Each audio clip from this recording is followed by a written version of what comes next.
Hey everyone, it's Mr. Drake. Today we're going to be starting on the Age of Absolutism in Europe.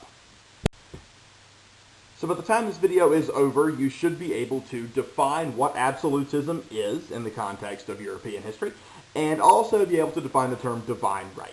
And in addition to all that, you should be able to identify where in Europe absolute monarchs had control.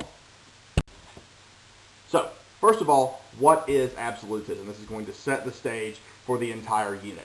There was a time period in Europe of about 200 to 300 years, from the 1500s to the 1700s, where European monarchs established complete rule over their countries.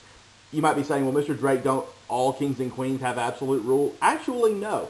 A lot of kings and queens will rule along with a parliament or a legislature, a group of lawmakers that are elected or chosen by communities, or they might have a council of advisors that assist them. What we're going to be talking about in this unit are the rulers, the kings and queens in Europe, who had complete control over the government in their countries, and in some cases, culture as well. So what are some characteristics of absolute rulers? Typically, they're able to centralize all their power and have all the power in the country kind of consolidated to where they're controlling everything. A lot of times they'll have an impact on culture, and they'll also believe they have divine right. That means that their power was given to them by God. And here is an example of that from a law called the King's Law in the Kingdom of Denmark, Norway from 1665. We're not actually going to talk about Denmark and Norway over the course of this unit, but they had an absolute ruler, so you'll get the idea.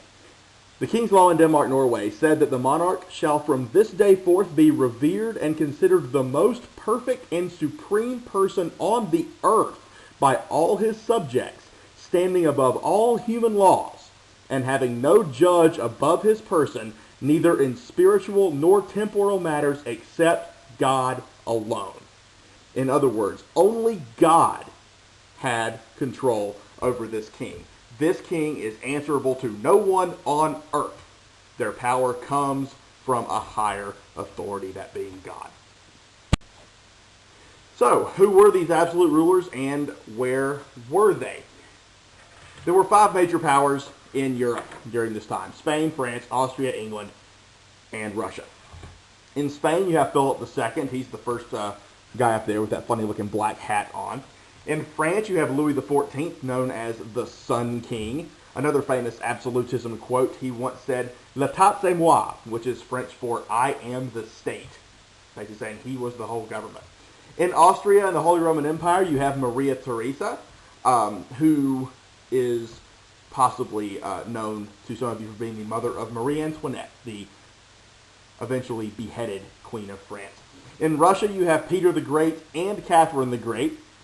And in England, they're a bit of an exception. Absolutism does not actually take hold. You have James I and Charles I, who try to exhibit some absolute philosophies. They do try to claim divine right at times. They do try to consolidate power away from Parliament.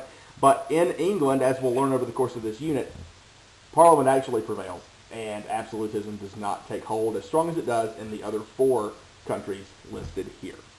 So, refer back to this video if you need a refresher on what absolutism is and where it took hold. And we'll be talking about each of these areas listed on this slide over the course of this unit. As always, ask your teacher if you have any questions. Cheers.